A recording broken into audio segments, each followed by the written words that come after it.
This is the Chewing the Cud podcast, a podcast for the UK dairy industry, brought to you from the southwest of England and listened to around the world.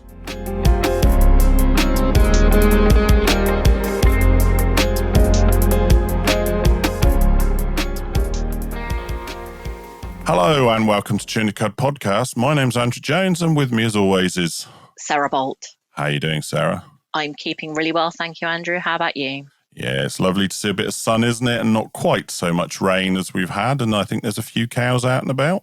Certainly at Bridge Farm, the cows went out on Friday. So yes, and they're certainly not the only ones. No, I certainly know of a few that are around.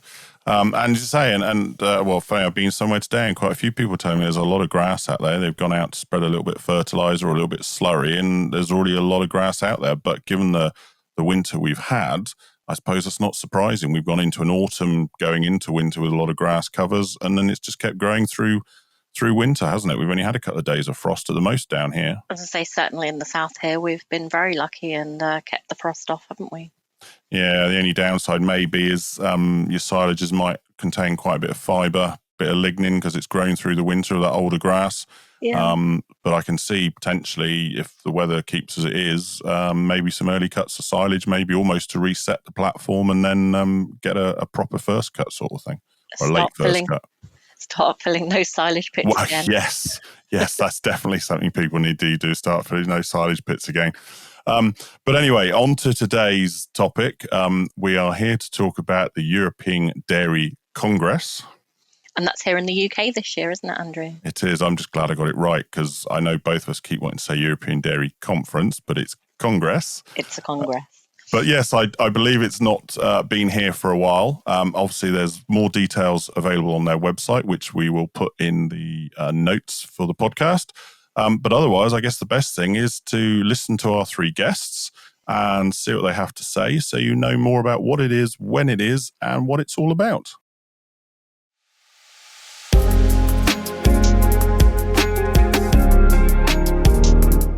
This podcast has been brought to you today by Chewing the Cud Limited, who offer completely independent dairy and beef nutrition, cow signals advice and training, along with ROMS mobility scoring.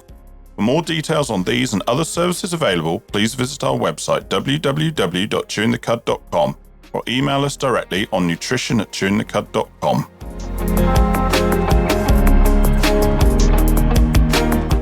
Chewing the Cud Limited now offers first aid training from a registered first aid at work trainer and experienced minor injuries practitioner. For more details, please visit our website www.chewingthecud.com or email us directly on training@chewingthecud.com.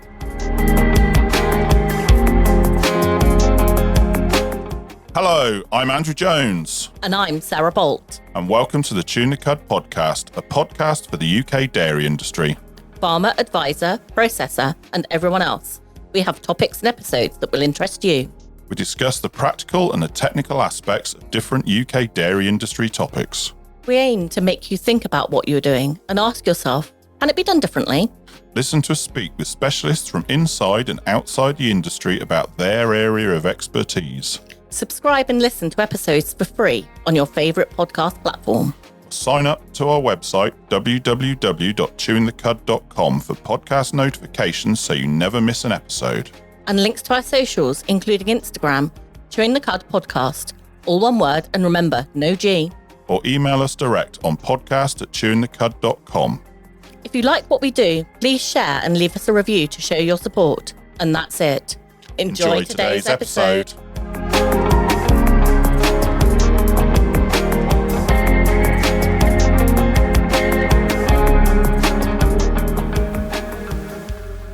Right, hello and welcome back to Chewing the Cud podcast. Today we are going to talk about the European Dairy Farmers Conference, and so we have three guests with us again today for the second time. So I'm hopefully, like last time, it will all go good and won't be complete chaos. So let's introduce our guests first of all. First of all, we have Roger Hildreth, who is EDF UK Chairman. Good morning, Roger. Good morning, Andrew. Good morning. Pleasure to be here.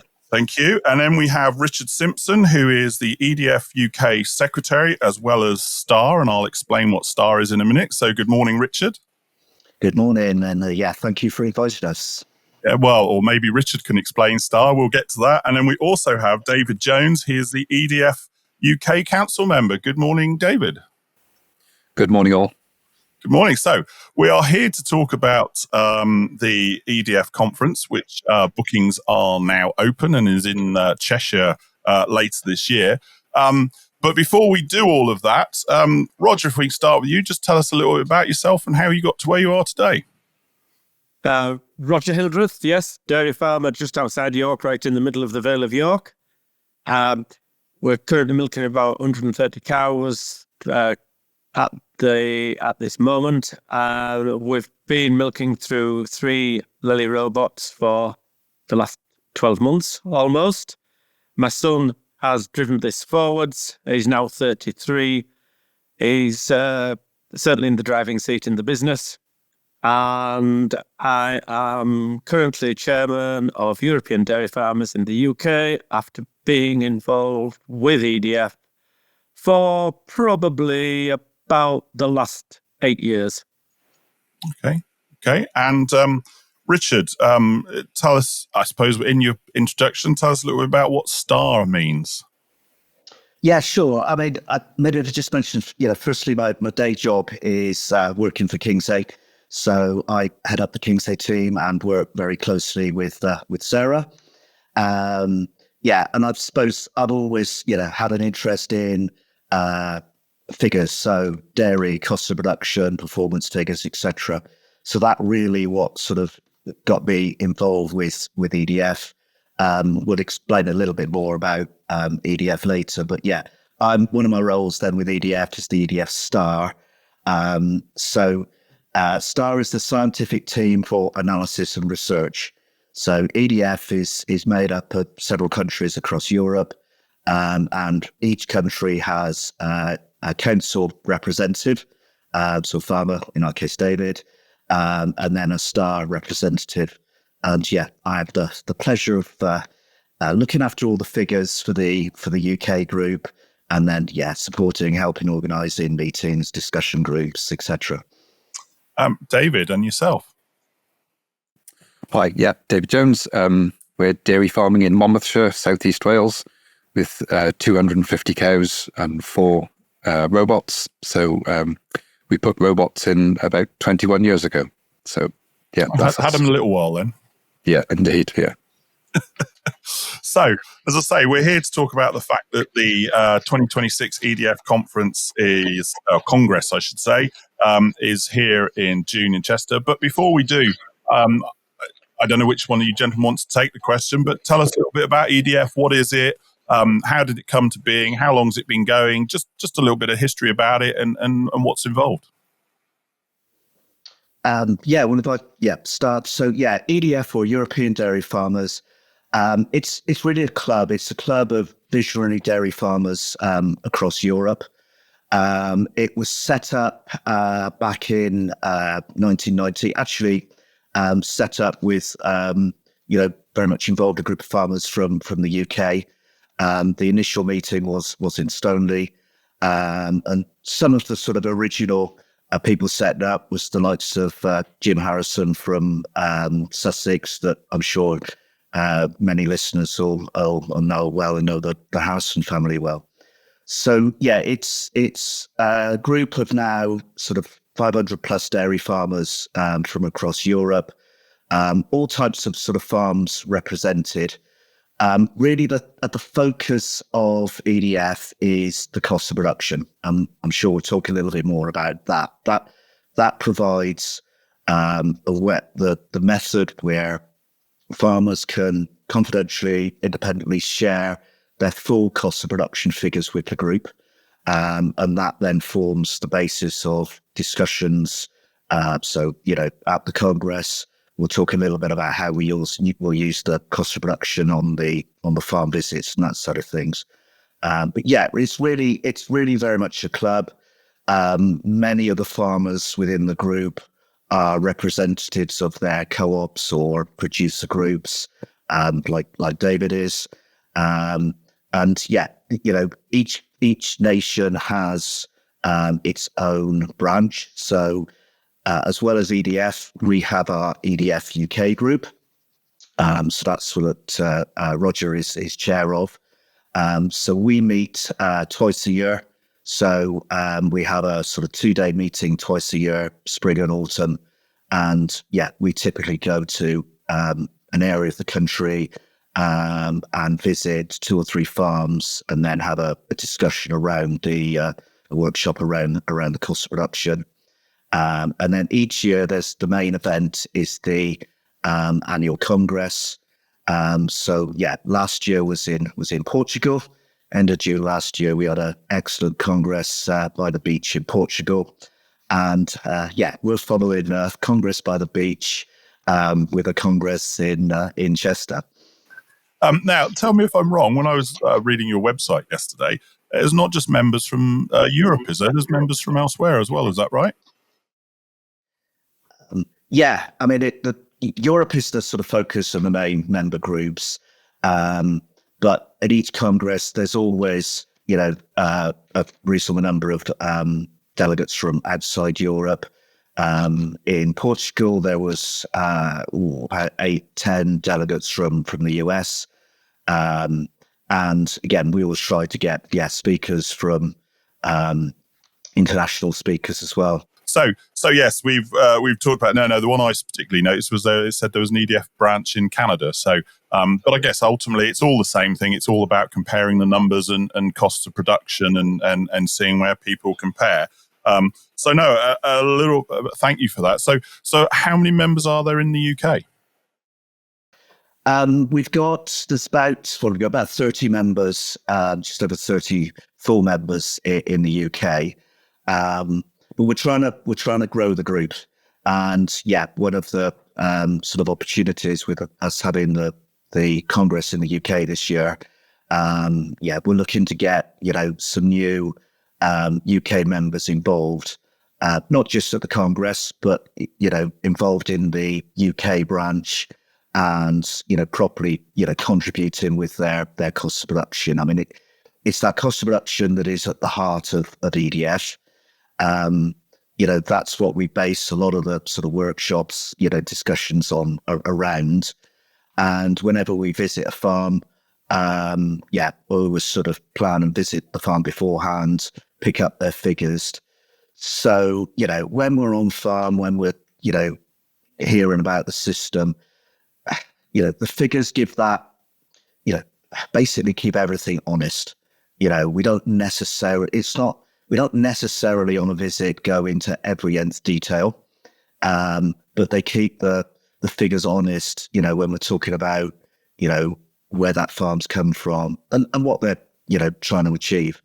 And that's the beauty of the UK is there's, so many excellent farms from a wide range of systems. And it's always great to hear the stories, particularly the people's stories. But yeah, when it's backed up with figures behind it, that really adds value. So I guess a question for Roger and David, as farmers, why did you join EDF, and what do you like about being part of the group?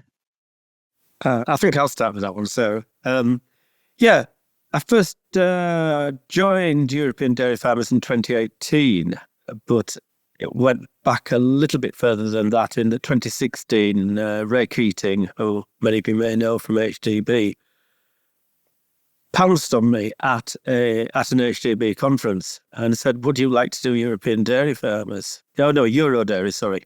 And it's a study of social, economic and COP of dairy farming across Europe. And wildlife as well, and biodiversity, should I say. So I said, yes, I'll do it. What does it involve? And so it was a project that was fantastic, and it took me to places that I wouldn't otherwise have gone to. But one of the places it took me to was Santiago de Compostela, when the conference was in Spain. So that was my first conference, and that conference absolutely blew my mind away. Masses of take-homes from that conference alone, and I sort of called them nuggets of information, really. One of them was, well, if the Spaniards can double crop, why can't we at home? We'll give it a try. And I've done it ever since. Every time I go to a conference, I'm never sure what I'm going to see. what I'm going to find, and we always find a nugget of some sort or other. So, yeah, it's a club, really. As Richard said earlier, we're open-minded, passionate about dairy farmers and dairy farming. We just share information in a relaxed atmosphere. So, yeah. Thank you. And David? Hi, yeah. In 2011, I was offered a ticket to go to the European Dairy Farms Conference, which was held near Stoneleigh. That was the last time it was held in the UK.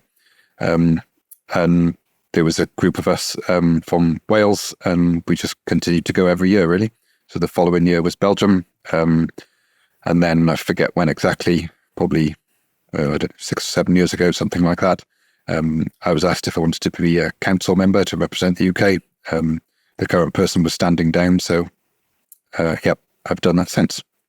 It sounds like you either were what's the word I'm looking for? Press ganged into it or stumbled into it. Is that a fair comment? You know, it's what maybe was it something you were aware of yourselves before you joined, or was it just simply it just sort of came about? Yeah, no, I wasn't aware of it until I was offered a ticket. So I think stumbled into it's pretty accurate. Well, I guess that's what we're here to do today is you know, is obviously raise the profile for the Congress, and obviously, as Richard's already alluded to, trying to look for some new members. So I guess let's talk a little bit about the Congress. I mean, it's here, it's in Chester, it's in June. Who wants to tell us a little bit more about it? Well, I'll start then. I'll say a little bit about that for now, and then the others can chip in if they wish to, Andrew. We'd not had the conference in the UK since 2011, as David said earlier, and we'd sort of travelled around Europe a bit, quite a lot really. And a few of us just felt that it would be quite nice to have the conference in the UK, because I think that UK dairy farming has developed an awful lot since 2011.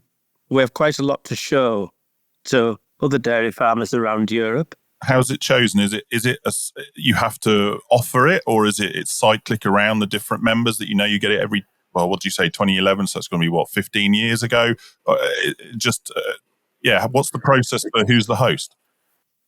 I think David might be able to answer that one. It's a conversation, I guess, when we have a council meeting. So obviously, typically one person from each country. So there could be 18, 20 of us around the table, and I would say some people volunteer, and some people like me might kick the can down the road a few years if you can, and then I said we would love to have it in the UK. Of course, that'd be really nice, and I thought 15 years was a good gap. So as Richard said, last year it was Portugal. Next 2027 is going to be Finland. So we used to do a kind of north-south thing in Europe. So I think that's worked pretty well over the years. Okay, so what you're saying is you finally got pushed into doing it here in the UK, was it, David? I think I just run out of road. So, but now it's coming here. Obviously, very excited to be hosting it. Yes, very excited. Yeah, absolutely. I knew it was certainly going to be a lot of work, which it is. There's quite a lot to do with the sponsors, as Richard will come on to it a bit. Quite a lot to arrange for the speakers. I don't know who wants to discuss the format of the EDF conference over 3 days. Tell us where it is and when it is. I've just alluded to June, and Chester, but yes. So it's 23rd to 25th of June. So Tuesday, Wednesday, Thursday, held in Chester. Again, when we were sort of planning, we looked at a number of, locations across the UK, and Chester really stood out, because, it's a great historic city, but also relatively small. So actually the main conference is being held at Chester Racecourse. So that's really where the hub of the conference will be.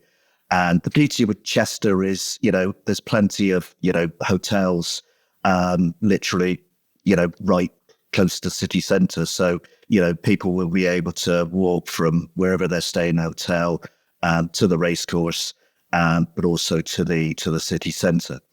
So yeah, the conference itself over 3 days is a mix of conference sessions, workshops, and then farm visits.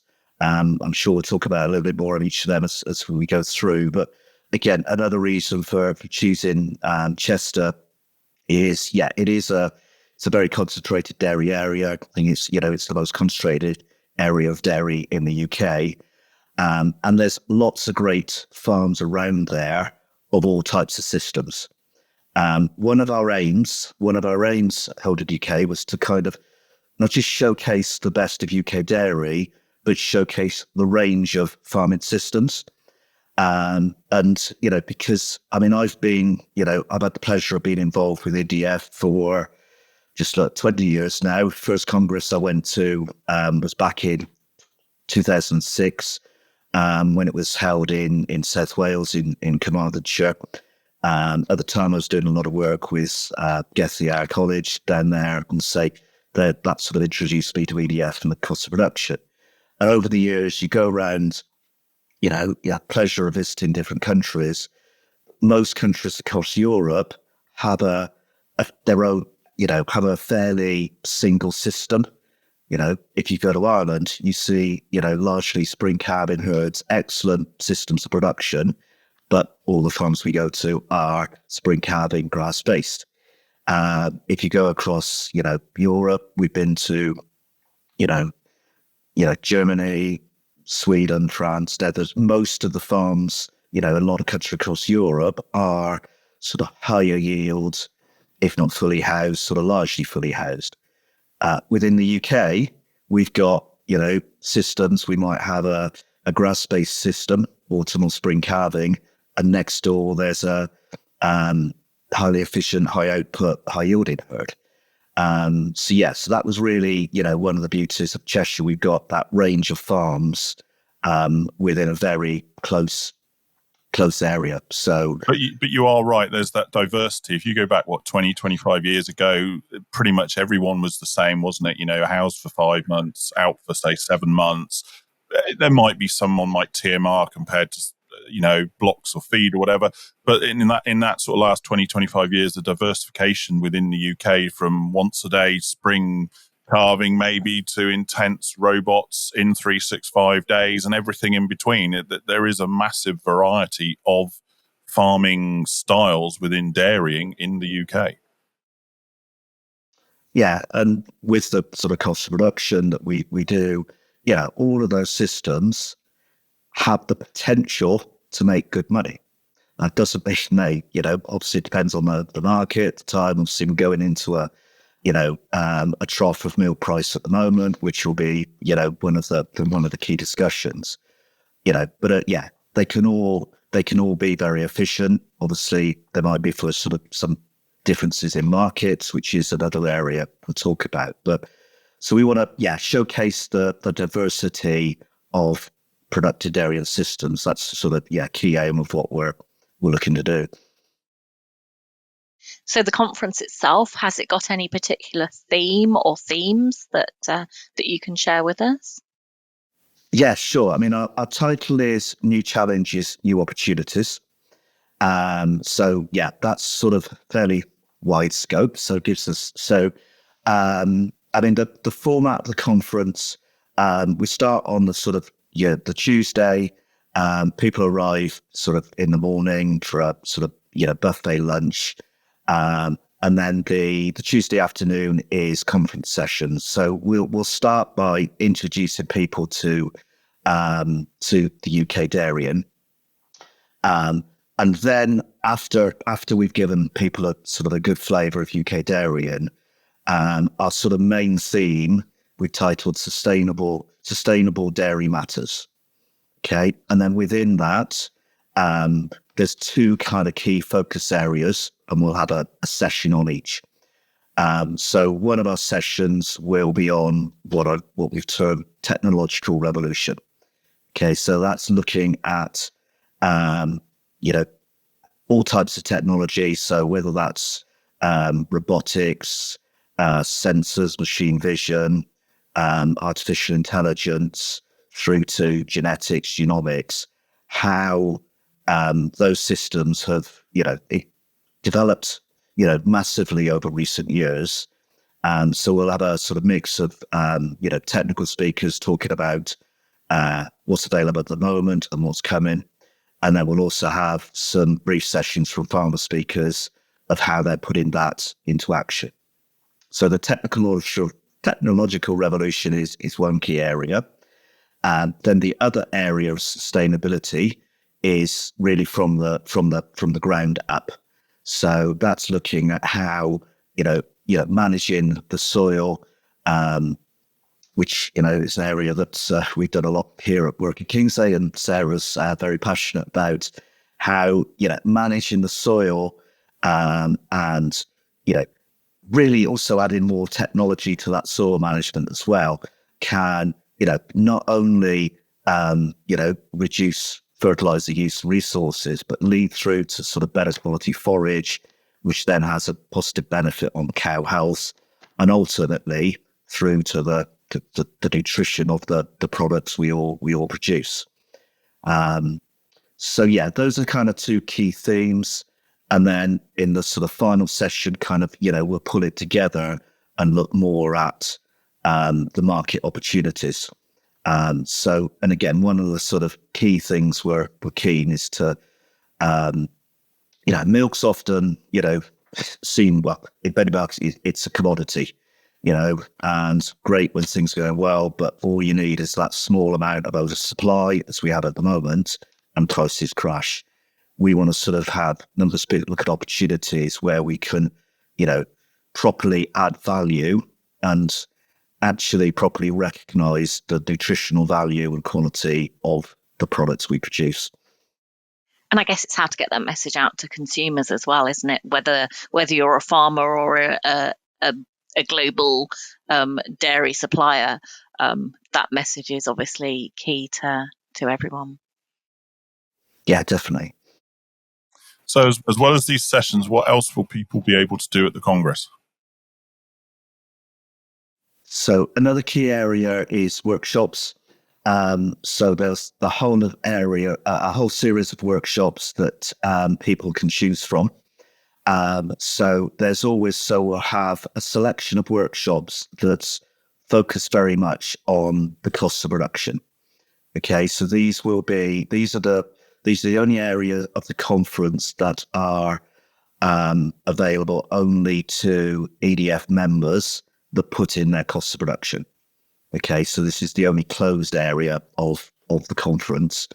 And again, I, as a star, have run several of these workshops at past conferences. So, what we tend to do is sort of offer various sort of topics available. So, this year we'll have a sort of, there'll be topics, maybe a topic focused on, say, labor efficiency, and we will, get probably 15 members book into that, and then we'll select the relevant KPIs from the cost of production data and use them as a sort of basis for discussion amongst the members in the group. And the beauty from my point of view of running that sort of workshop is, all I need to do is just to kind of set up the discussion, put a few figures up, and then, break out and, normally break out into little groups. And then the farmers in the room, can discuss that topic themselves. And then it's just sort of facilitating discussion. So it's really that opportunity to discuss with other people from different countries. And although, people might think, oh, well, that's so different over there, it's surprising how the themes have a lot of commonality between them.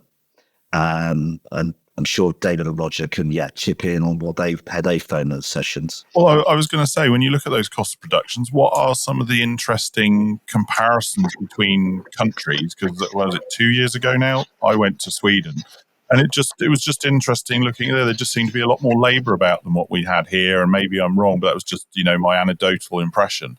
What do you find in these discussions? What is there, as Richard just alluded to, the basics are the same, really, but what do you notice between, I'm just thinking my own self, I remember I was in North Queensland, had a guy from Zimbabwe come and visit us, because he was at the time looking at leaving Zimbabwe because of what was going on. And I think he was a bit surprised. It was basically just me and my father milking the cows, rather than having, obviously he had a large number of staff doing it for him. But I mean, what are the differences maybe that stand out to you when you've talked to colleagues at these conferences from different parts of Europe? Yeah, the standout changes in different parts of Europe. I guess that, as Richard alluded to earlier, there is the Danish way, generally the Danish way of producing the milk, which is sort of high input, very high output. But that's sort of tends to be based on the fact that they've got massive borrowings in Denmark because of the way land moves from one generation to the next. In Sweden, as you said, Andrew, it was something that I picked up on, that was that they'd all put robots in. They'd all had grants to put the robots in, put the automatic feeding systems in, government grants. And the idea was that they would perhaps invest in automation in Sweden to save the labour on farm. And then they could perhaps go and work in the Volvo truck factory.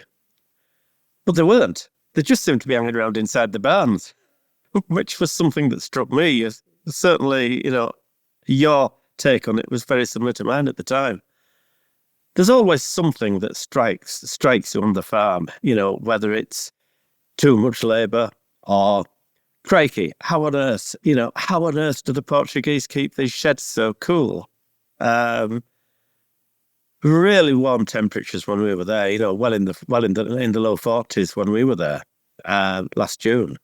But I guess there's always something to learn from that, though, Roger, with the hotter summers that we're getting and the heat stress and things like that. It's that sharing that technology and information. There certainly was, Sarah, yes. Because the take-home thing from that was that they didn't have an excessive number of fans in the shed. And yet we walked in there and it didn't feel excessively warm in the shed. And our take-home from that was that they sprayed the inside of the roof with insulation. Yeah. So, there's always something there that you sort of take home that, you spot abroad and, take home point, store it for next time we do a calf shed. Exactly. So Richard was alluding to the fact that cost of production is something that's very important to EDF and the farmers that are involved in the group. As farmers yourselves, David and Roger, what do you get most from doing that cost of production?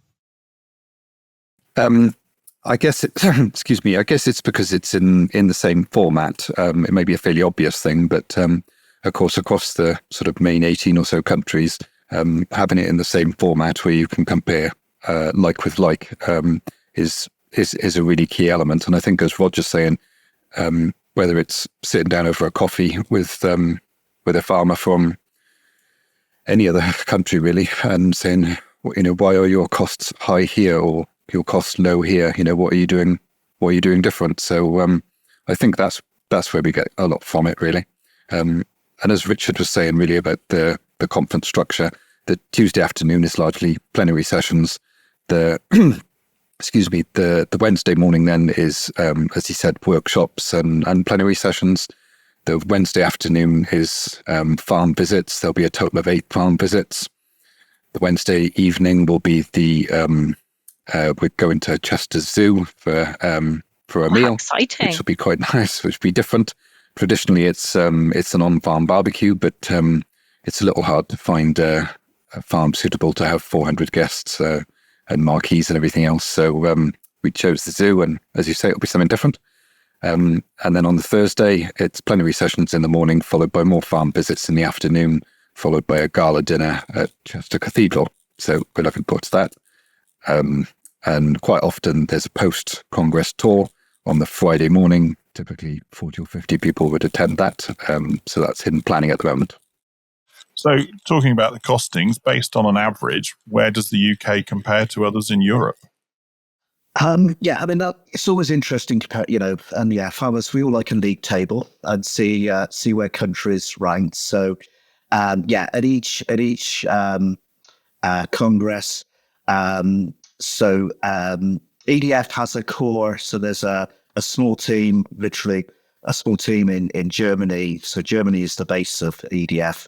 And then one of the team there, Steffi, is the guru of all the cost of production. So the Congress, she will present the overall averages and ranges across the countries. And Steffi is brilliant because she is to the point. Okay, if someone is falling behind and being less efficient on things, she will make sure she points it out. I mean, UK-wise, I'd say we are typically at the top of the league table in terms of the better, the lower cost of production. So when we look at sort of overall efficiencies, we tend to come out relatively well in that sort of league table. Up there with sort of, Ireland, their sort of low cost of production system, although they've had a couple of challenging years with the weather, etc. And I think what was striking last year is the sort of improvement that the Danes have made, and that's purely with sort of extra production coming through that dilute the overall cost of production. When we look at things in terms of profitability, that's where UK traditionally doesn't quite rate so well. So normally we're sort of, mid or sort of below mid-table, sort of, in terms of profitability. And I think that, it kind of sums up typically the challenges we have of how competitive the UK milk market is, and it's sort of reflected in that. I suppose the EDF cost of production, I would, describe it as a Rolls Royce of cost of production systems. I've done, cost of production is my passion. I've used lots of different systems, from CFP through to the sort of level we go through at Kingshay. EDF then goes to kind of a level up again. So each country has a style like themselves. So all the figures are put in a national currency, and then everything's converted to a euro equivalent within the reports. But the key is, it's not just the cash costs that go through. There's a full evaluation of labour, both costs and hours, and then any family labour is costed in at a standard rate. Obviously there's a mix of farms that rent, where the actual cost of rent goes in, and their owner occupiers, a value for that land goes in relative to the value of land in their area. And then any sort of capital and investment costs, again, are all reflected in the overall figures. And then there's what I'd say is a sort of very detailed report. So there's a kind of summary page that most farmers look at, and those that really love the figures can get into sort of the end detail, where there's the breakdown of all the individual costs, and some sort of, useful sort of overall KPIs there, not just the sort of bottom line for cost of production and profit, but there's figures in terms of return to labour, return on capital, return on land. And that's, as we talked a minute ago, where it gets sort of interesting comparing countries, because you then, as well as the financials, you also get, what the labour rates per hour range per country, what is the range of land rent or purchase cost, between countries. And that's where you can kind of, that all sort of, feeds into the discussion. And generally, again, visiting other countries, I think in the UK here, we're often very good at sort of, focus on the negatives and what our challenges are, and maybe, areas that, we want to sort of work on. When you go to other countries, you see, you pick up lots of ideas, but you also sometimes see or hear about what their challenges are, and I come away thinking, actually, things are not quite as bad over here. There's positives we got over here and challenges that we don't have to deal with, compared to other countries. A couple of years ago, we went to the Netherlands. Obviously they've got increasing regulations, environmental regulations coming in, and I have to significantly invest in systems to ensure they have effectively a right to farm.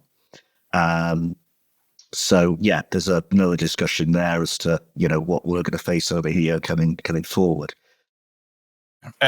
You've made a point there, Richard. Now, you're talking about EDF in this instance and the Congress, but really anybody, any chance to get off farm, it just allows you to not see the wood for the, you might not see the wood for the trees if you're just at home all the time, isn't it? You get boxed into what your challenges are, and when you go and see someone else, it's like, oh, it just gives you that fresh perspective, doesn't it? And to what your farm is now, that we're not just talking EDF, we're just talking anybody, whether it's discussion group, anything, just that chance to go and see something different just gives you a fresh perspective and makes you look at home a bit different. But picking up on there, you're talking about European. I mean, I guess you're doing these costings. I'm sure this gets fed into some kind of world costing, I'm guessing. How does Europe compare to the rest of the world? Because usually, I mean, you used to talk about New Zealand. More recently, it's always Australia is seen as the cheapest cost of production. How do we compare? To be honest, EDF is really largely focused on Europe. We do have there's a group from Canada that sport group from Canada sort of compared to again, which is interesting, but structure wise they have a higher cost of production and higher returns, particularly not just for the milk, but particularly for the subsidies. Again, ranging subsidies across Europe and is another discussion. But EDF is really focused on Europe, and I think from our point of view that does give we're comparing to several countries in a the similar vicinity with sort of similar-ish growing conditions, etc. So bringing it back to the conference, and for the bit that all the farmers probably listening want to know about, what sort of farm visits have you got organised? Yeah, so the farm visits is really where the cost of production stuff comes to life. I'd say the cost of production, as you probably guessed, is really the bedrock, the foundation of the organisation. I guess you'd so 400 people, say, typically, so 50 people on 8 buses, around 8 farms. Everybody visits 4 farms. When you go to the farm, after you've had the coffee and the lunch or whatever you're having, you'd get an introduction to the farm. We'd look at the cost of production of that farm. And then I suppose that's the difference to a lot of conferences, I feel, when I've gone to other countries, as was mentioned earlier, to their conferences, and we have a farm visit after the introduction and a cup of coffee. You're kind of just wandering around a farm a little bit bored possibly, or a little bit aimless. But with this one, it's always brought back to the costs. So the conversation is always rolling on. Like I say, why are your costs so low on this or higher on this, or perhaps they've just done an investment, so it's a longer term strategy. And then at the end of it, there's normally a wrap-up session where everybody will list out, typically a whole host of things that they think is absolutely outstanding on that farm and what they're really doing well. And then another list where people see some opportunities on that farm. So hopefully it's enjoyable for the host farms as well. So the host almost gets like 50 consultants on farm as well, which must be an amazing opportunity for the host farms. Yeah, I think everybody seems happy with it when they left. Yeah. So, can you tell us anything about the farms you plan to visit, so people know what they've got to look forward to? Yes. So there's a bit of a kind of fair logistics and planning have gone into this. So there's 8 farms. I mean, we should say, so we're expecting sort of towards 400 people at the Congress. And one of our key aims is that around 70% of those delegates will be farmers. Okay, so again, and that's what EDF Congress stands out from, other congresses I go to in terms of the proportion of the delegates that are farmers. So we're aiming for 70% farmers to be, there'll be farmers from across Europe. We're hoping for a good contingent from the UK. And there's always a good following from particularly the Netherlands, France, Germany, and other countries across Europe. In terms of the farms, so we are planning 8 farm visits to 7 farms. And the beauty of Cheshire is, the travel times will be fairly small. So the farms are within sort of 15 to half an hour drive from Chester Racecourse. So there's one farm. So one of the farms we're going to is Grosvenor Farms, and they're actually counting as 2 farms. So every delegate will get to visit Grosvenor. So I should say, so each delegate will visit 4 of the farms. Okay, because it's not feasible for everyone to visit every farm. So there's 2 farm visits on the Wednesday afternoon and 2 farm visits on the Thursday afternoon. And what we try to do is have a selection. So we've got a half and half share of high yielding units. So obviously Grosvenor, with their with their sort of large herd, high yields. Obviously, lots of discussion points there, sort of around efficiencies, etc. So that'll be sort of one of the farm visits. And then there'll be, we then have 2 farms where we've worked with one of our sponsors, which is Gear. So Gear, we're very much working closely with as one of our main sponsors. So we're going to 2 farms. One is a herd with towards 600 cows that has 10 milking robots. So they put robots in sort of a couple of years. So again, very much talking about the technology there, and then how they're using the robots to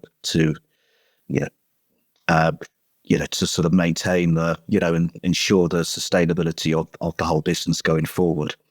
Another of the Gear farms is now there are about 1,000 cows that have literally just put in this month a new 72-point Gear rotary parlour.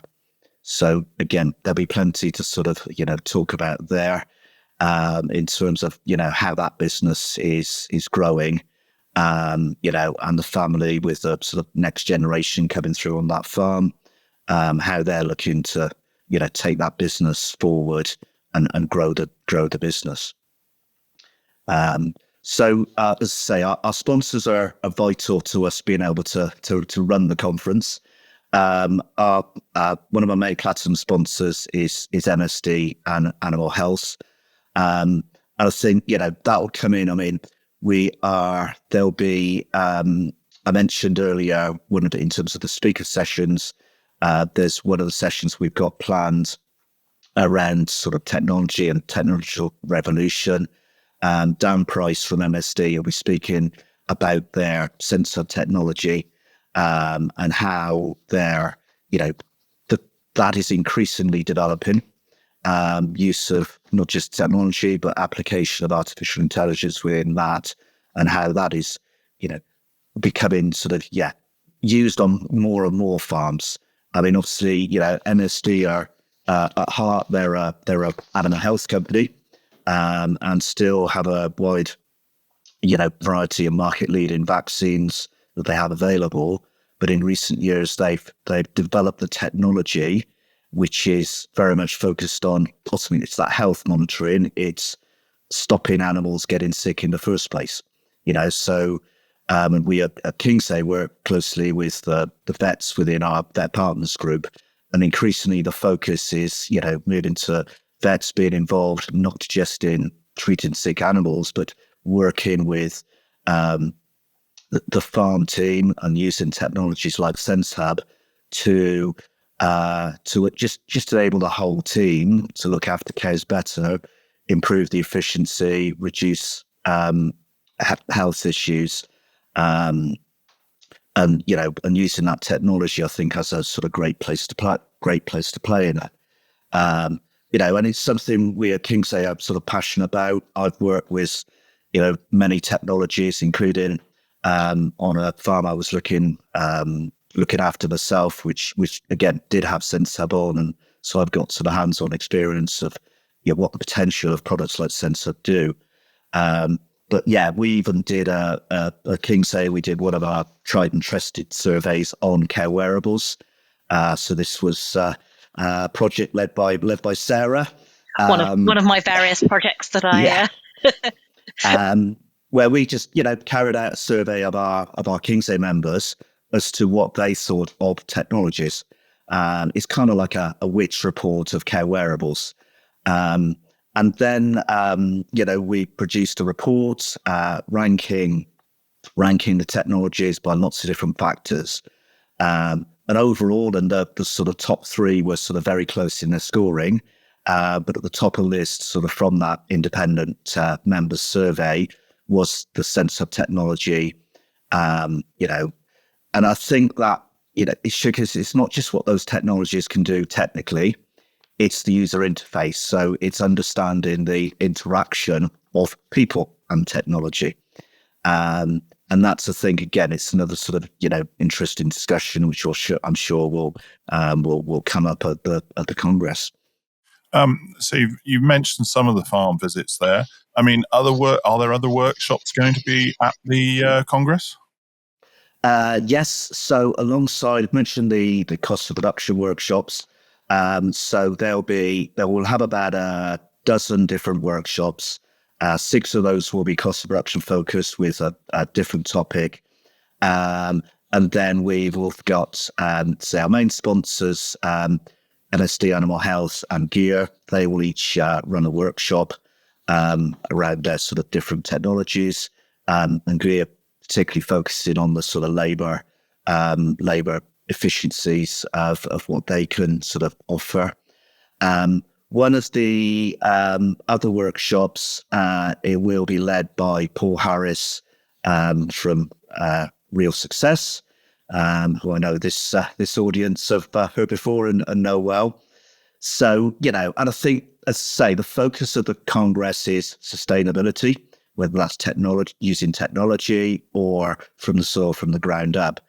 We can talk lots about sustainability, but ultimately, to make it work, you need the people. You need the people engaged with it. So, we're looking to sort of, Paul's workshop will bring those themes together and look at, the importance of training, etc. And again, that's another area that we're developing further here at Kingsay, is that offering that training, not just to the farm leaders, but to the whole farm teams as well. And it's, getting everyone sort of, bought into the concepts and actually then are able to use maybe the technology to the degree with which it's intended.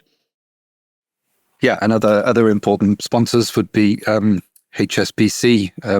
They're the only bank this time. Pioneer Corvetta. We're very pleased and lucky to have them on board. Yeah, so we have sort of platinum. So our platinum sponsors, MSD and Gear. Gold sponsors are HSBT, Cativa, and then Pioneer.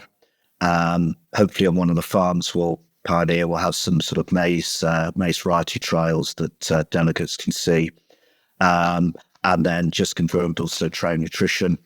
Trow will be running a workshop around a lot of what they're doing in terms of calf health. So again, recognizing the importance of young stock and that sort of next generation of animals coming through. So there'll be a sort of calf health focus on that. And then our silver sponsors include Muller.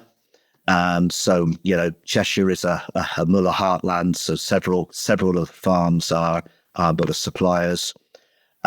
Linked to, I mentioned Grosvenor Farms, where we'll be visiting. So linked to Grosvenor, one of the sponsors is Cogent.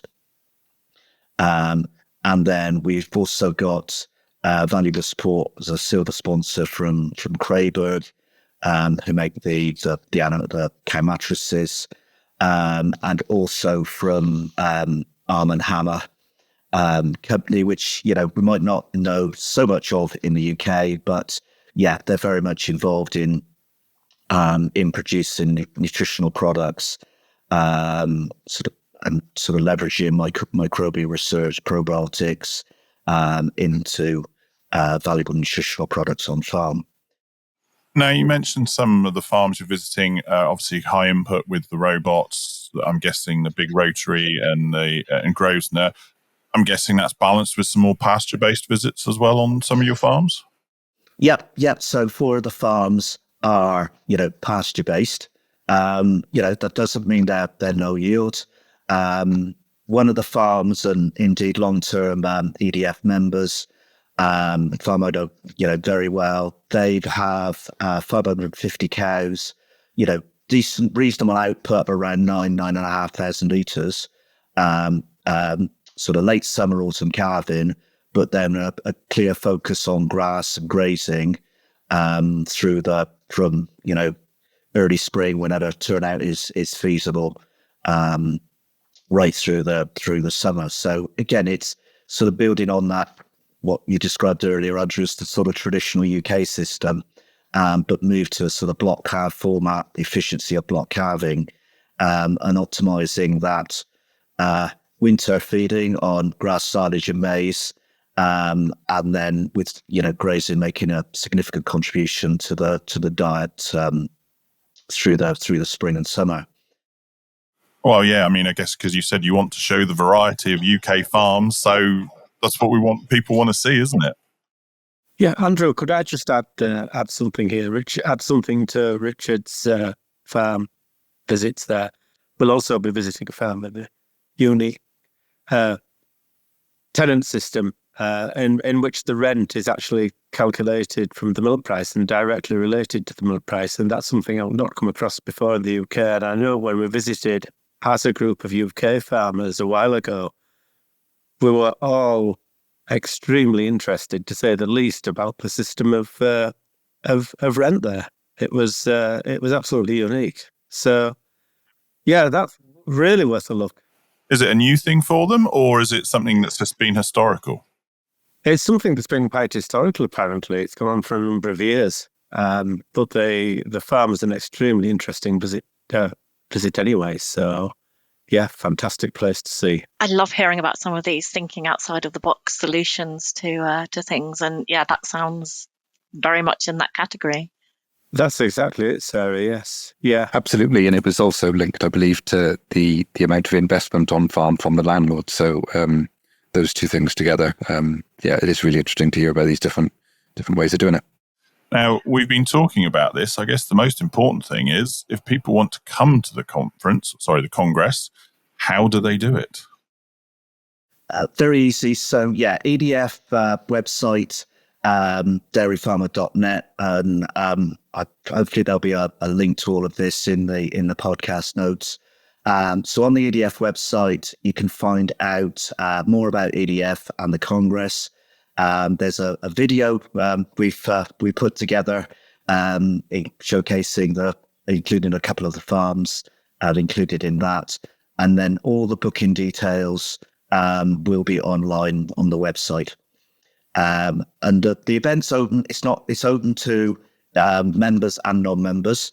The Congress always attracts a sort of loyal following of people that go most years. But yeah, for anyone that's interested, we really welcome potential new members to the Congress, but also to our EDF UK group. So yeah, all the details are on the website. But yeah, we'll have a link in the notes for people to follow the link for that. So that's not a problem. But I mean, I'm sort of looking at the time, thinking it's time we start wrapping this up. So if we can start with you, Roger, any last words of wisdom from yourself? Right. Yes. Just to add a little bit about the workshops. There's been a call from our European friends to perhaps have some diversification workshop and on-farm processing. So we're going to put a workshop together with, about milk vending machine, ice cream manufacture, just small local processing, fits the sustainability box extremely well. Diversification box too, it's just in demand and people are interested in it. So yes, we're going to be doing a good workshop for that. Good. Richard? I think, we're looking forward to, a great Congress, and anyone's interested is welcome to join or get in touch with ourselves if they want to know any more. But also to recognise, I think, the sponsors. I mean, an event like this wouldn't be possible with the partnership of the sponsors, particularly platinum sponsors, MSD, Animal Health, and Gear. Indeed, if there are any other companies listening that wish to get involved and wish to sponsor, then please do get in touch. But yeah, we're looking to a great few days. Hopefully the weather will be some nice weather will be with us. Who knows what the weather's like going to be in June. But yes, I'm sure it'll be a great 3-day event. David. Yeah, I think one of the most important, one of the best parts of EDF is obviously the social side of it. I had to go to Luxembourg a few months ago for one of our meetings with the other council members from the different European countries, and I was under quite strict guidance there to make sure we don't pack too much in, because obviously you have to allow for plenty of networking time so people can get together over a cup of coffee or a few beers, and that's it. Yeah, well, the Irish contingent, enjoy their enjoy particularly their evening entertainment. But yeah, the beauty of Chester and such a small city, it's sort of really suits this type of event. Well, yes, having done, what's it called, the conference in Ireland this time of year? Having done that, I know exactly what you mean, that they do like to enjoy the socialising. That would be Positive Farmers That's Conference. it. Perhaps. Positive Farmers, thank you. So that'd be about now this time as we're recording it. So Sarah, any thoughts from yourself? I've really enjoyed hearing about what the Congress has planned. I have been lucky enough to be involved in some of the EDF farm visits for the EDF UK visits in the past, and thoroughly enjoyed doing sort of cost of production meetings, etc. And I just think that it's an absolutely fantastic opportunity for farmers in the UK to get involved in something like this. If it triggers any desires to join, that's absolutely fantastic. And I just think I'm looking forward to June, when I'm hoping that Kingshay's giving me the escape ticket to go with them. Oh, anyway, well, first of all, thank you very much, gentlemen. It's been a pleasure to have you on and to learn about this.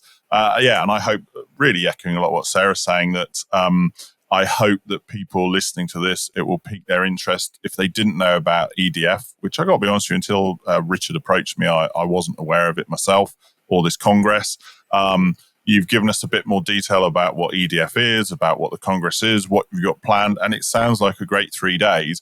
And as you've pointed out, David, and we've sort of spoken about during the it's not just the visits, it's not just the workshops. We call it socializing, but as you say, it's the networking, it's getting to meet other people, new ideas. Now, again, I mentioned it earlier, you could say that not just in terms of the Congress, but in terms of being involved in discussion groups, whatever. It's all important to get off farm, see other people, learn new things. Roger, you alluded to it right at the beginning. You went to Spain, was it? And you've done double cropping. All of these things are important, and it's that opportunity to learn from other people, and that's what this gives you. And it is going to be focused. Yeah, it's focused on cost of production, but why shouldn't it be? Because that's ultimately what it's going to be. If your cost of production is not there, the rest isn't going to follow. So as we already said, a link will be in the notes for the podcast, but it is in Chester. It is the 23rd to the 25th of June. So please, bookings are now open. If you are interested, then please do log on. And go and see if you can have a couple of days away from the farm and talk to like-minded people. But otherwise, on that note, I'd like to say it's a goodbye from me. It's great to speak to you all. Goodbye from me. Goodbye. It's been really fun. Thanks. Goodbye. And a goodbye from me. And we hope to see everyone in Chester for the Rolls-Royce of Dairy Farmer Social Networking. Your seat is waiting. Thank you very much.